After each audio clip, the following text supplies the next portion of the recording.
this works. Get back to the front here. There we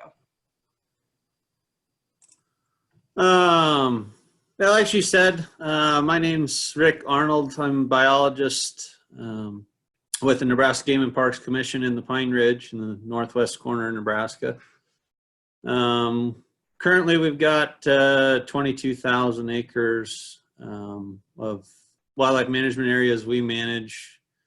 And anyway, I guess I was asked to talk about kind of the last 10 years of forest management in the Pine Ridge. So we'll just get right to it. And I've been here 9 of the 10, I guess I'm looking back at, so almost the whole time. So I've got a fair bit of consistency, I guess. But I'm gonna take a look at old slash pile treatments, a mountain pine beetle outbreak that we had, some early forest management, meadow encroachment, contractor thinning, fuel breaks, pile burning, introducing some prescribed fire in the ridge, and grazing. So when I first got here, this would have been in 2010, we acquired a property with 852 old slash piles from logging in the 80s. As you can see there in the picture, they're really flattened, a lot of limbs, and in the center of the pile is almost like an organic mulch. There was a lot of dirt mixed in where those trees had rotted.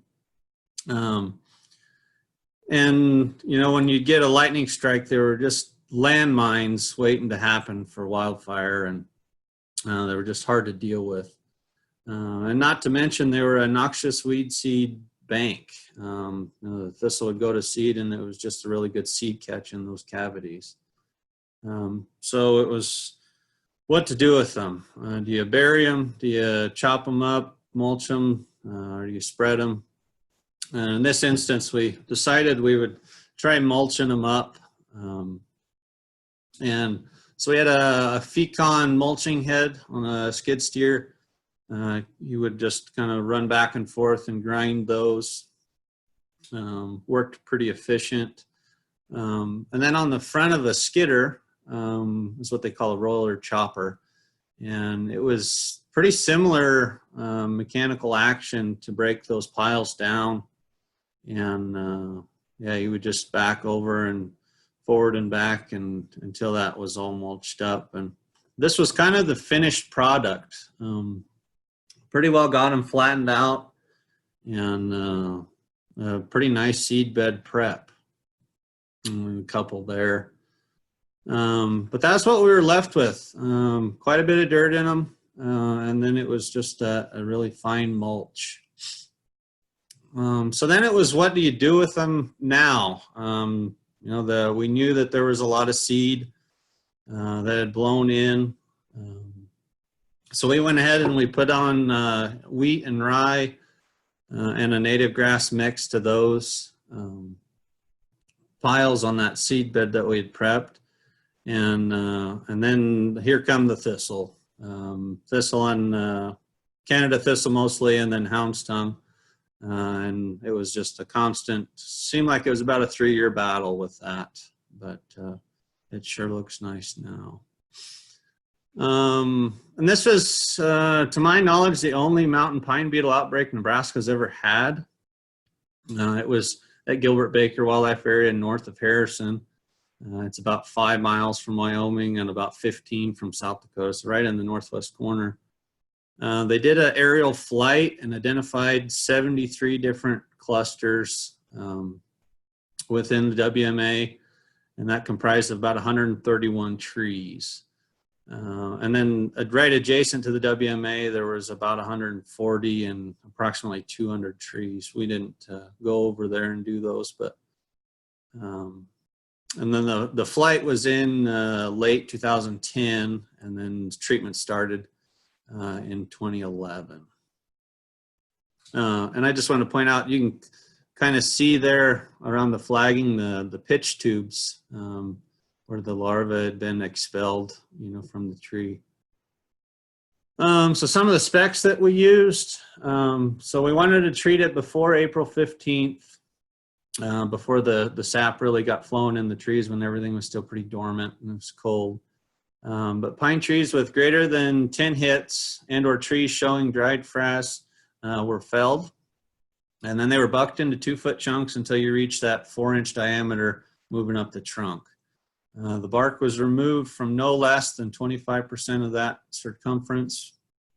And obviously time constraints, you just can't always get the work done when you wanted to. So we had an after deadline. So after April 15th, the sections will be bigger, but 100% of the bark will be removed so that those trees dried out.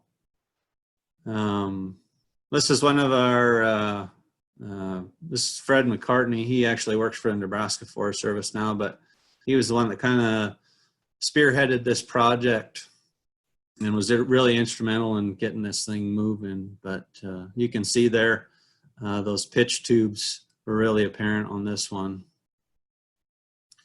So this is actually a contractor we hired. We hired a single guy to come out along with the Game and Parks crew. And you can see there he bucked it up. And as he moved up the tree, brushed everything down and exposing that inner cambium of the tree. So there's a close-up of one of the bucked up pieces. He took and cut all the way through that bark and to help that chunk of wood dry out to then dry out the larvae before they were expelled in the spring. So this was the after April 15th spec where all of the bark was removed to get that timber to dry out. And I will say with that, that after that treatment, we noticed that there wasn't any more expansion, and we really couldn't explain why we had such good success. You look all over the West and, various treatments, it just doesn't seem to be working. We couldn't explain, if we had some weather, where the stars aligned and we really had a really good kill on the larva, and nothing has expanded since. We keep pretty close eye on it since it was a past exposure. But so far we haven't seen anything expand. And with our thinning, so we're required to do with the Migratory Bird Treaty Act. We survey raptor nests from February 15th or February 1 to July 15th in anywhere where we're doing a thinning project, and then migratory birds for May 15th through July 15th. And this was just a list of the Tier 1 species in the Pine Ridge BOL. Some of them which are not in the woodland, but this was one of the lists I pulled. So we've got pretty typical to see mourning dove nests throughout thinning units. So we'll just flag around those so we don't run them over. And then that top right picture is, I don't remember what we had up there. It was a hawk of some sort up in a nest. So we flagged out and around that. So we made sure not to disturb it on the nest. And every once in a while, you just kind of got to keep your head up and make sure you don't have anything too large over the top of your head. Just one of those things, you just keep your eyes out for, you never know what's going to be up in the timber. This is fairly new for our thinning projects. It's a pretty hot topic right now, the northern long-eared bat. This is a map off the Fish and Wildlife page of the potential range.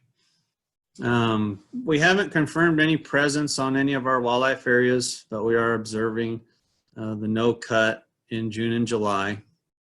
Within Game and Parks, we're working on a survey protocol to potentially work through that period and to just increase our knowledge if we do or don't have it in here.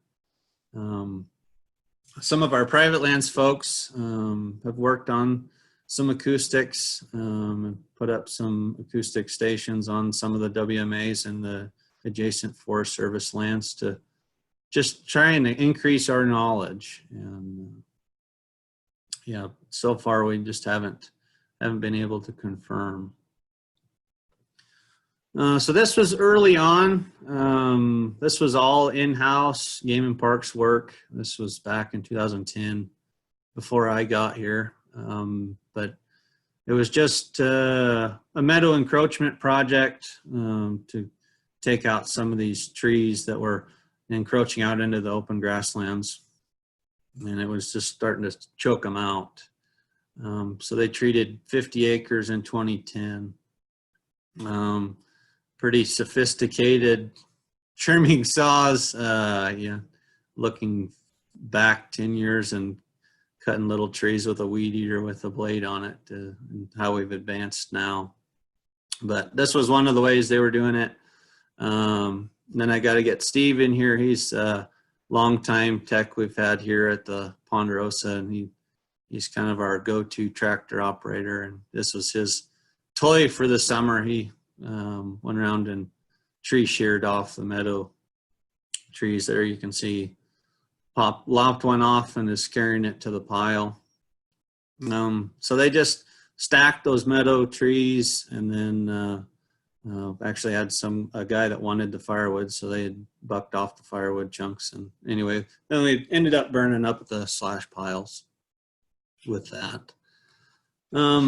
But since then, we've the need for larger landscape level projects with the recent wildfires and stand replacing fires, the need to conserve the Pine Ridge and the Ponderosa pine ecosystem has kind of come to the forefront, and you can't get any of that done without partnerships. And Nebraska Forest Service has been a longtime partner with that, and since then we've worked, and we've had a couple of different NWTF Wild Turkey Federation partnership positions here, working as a forester, and going through their contract administration, which really streamlines the timeline for that. And it's been really nice to go that route. And Environmental Trust has really been a big partner the last several years with that. We've done some really big, crucial projects, and I'll just start going through some of those. This is a sign that they'd give us to put up on these projects. Nice looking sign for our timber management units.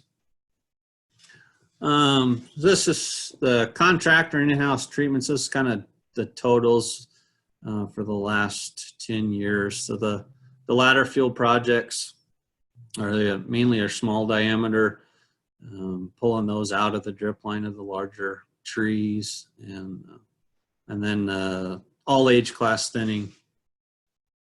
So ladder fields, we had a little over 500 acres and approaching that 2,000 acres with contractor and all age class thinnings. So this is Gilbert Baker Wildlife Area where we had that mountain pine beetle. Anyway, you can see here our thinning efforts are kind of focused along this. This is actually a blacktop road, one of the only ways in and out of the ridge to the North Country. So it was firefighter safety, and it was kind of an anchor point along that road. So yellow is all the stuff that we've done. And then blue is the project that we just completed, and then red is in this next NET grant that will start hopefully this fall. Some overall specs of our thinning projects. A lot of it is all based on slope.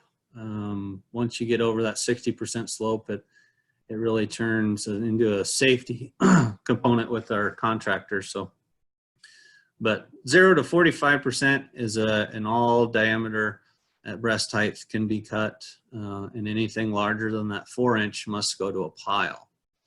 That 46 to 60%, nothing over the 10-inch can be cut, just because the machines can't get there to pile that. So then it's the 10-inch limit, so we reduce the amount of large fuel on the ground.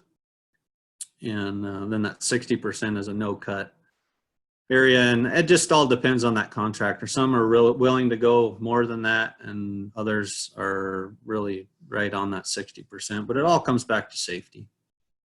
So it's a groupy clumpy method. You're selecting for 3 to 9 trees in a group or a cluster, and then that's how they help hold themselves up in the wind and storms.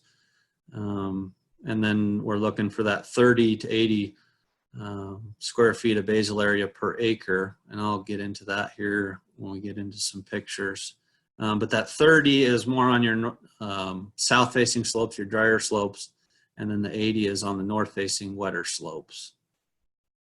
And you're selecting the leaf trees based on the best qualities, no bolls or insects or diseases present, and trying to select for no forks in the trunk. And then also on the edge of the meadows, the trees are then pruned to 6-foot height to prevent that fire coming across and climbing up into the tree. And with that, in our specs, we do include wildlife snags, just with their importance, you know, for foraging birds, and then nesting, cavity nesting in the birds. I didn't have a real great picture. 3-minute trick. Okay, I'll hurry here. But I prefer to get a lightning strike tree if I can, and then 1 10-inch tree per acre. And here's a lightning tree here. They just seem to hold up better and are stronger in the wind and don't seem to crumble as much. Here's another Bordeaux Creek east of Chadron. It's been almost 100%. I'm gonna skip through here. This is Chadron Creek south of Chadron along 385. This was a big project with the Forest Service, Nebraska and U.S. Forest Service, and mainly thinning along this crucial point here. You can see the 2012 wildfire was right here, and they actually stopped it at the highway. So we wanted to make sure on the south end that we had a good thinning there. Ponderosa, and you can see we've just really ramped up our efforts. But here's contractor thinning. This is a Timco. He'll come through and zip it off with that buzz saw, and he'll pile that in piles like that, and then he'll have a skidder come back and pile that for him. Here's a before picture, a lot of ladder fuels in here, and then here's an after. Really open up that canopy. Same here, this is along 385, really pulling some trees off of there. Same here, a lot of ladder fuels. So this is one of those slope parameters where the machine couldn't get, so it was a lot of small diameter trees, and they just brushed those down under that 18-inch mark. Another fire access road, really pulling some trees off. North facing slope here. And you'll notice the disturbance, there's just not a lot of grass growing in here with no sunlight. And we're really just opening that up, and so we're exposing the floor to a lot of sunlight. Here's a fuel break. This is north of Harrison. This is an aerial imagery from a plane on a lightning strike flight. But you can see we took and buffered this road. This is one of 2 roads through the ridge up there, and this is just a 4-wheel drive 2-track essentially. You can see all timbered here. This is a before picture, and then after, and really opening up that ridge line for firefighting access. You can see we took out a lot of trees. You can see all the stumps in here, and vegetation's pretty short, and you can see there's just not a lot of litter here. It all went to the pile. A lot of cable skidding to pull that fuel off. Some more pictures here. And then what do you do with the piles? So this is a chipping machine, and they would take those chips to the Chadron State College, and then they would use that for their boiler system. So it's just one way we can use a renewable resource to heat the college. sometimes it wasn't physically able to get a truck in and out, so they brought the chipper in and they just spread them out on the ground. I've tried that in a few areas.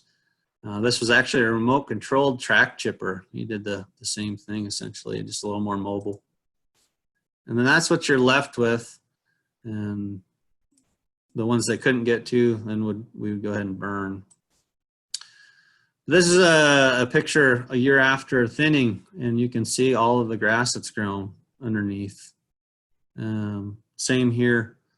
A lot of grass growing underneath these trees. So basically we've just reorganized the fuel from this heavy tree timber, and we've moved that fuel load down to the forest floor. And you know, what we've learned here is that, you know, when you're opening that canopy, you're increasing the growth on that forest floor, and forest management with no grazing management leads to a fine fuel overload, and forest management and grazing management have to go hand in hand. So we've been doing a lot of work installing some new wells and improving existing infrastructure, fencing and wells.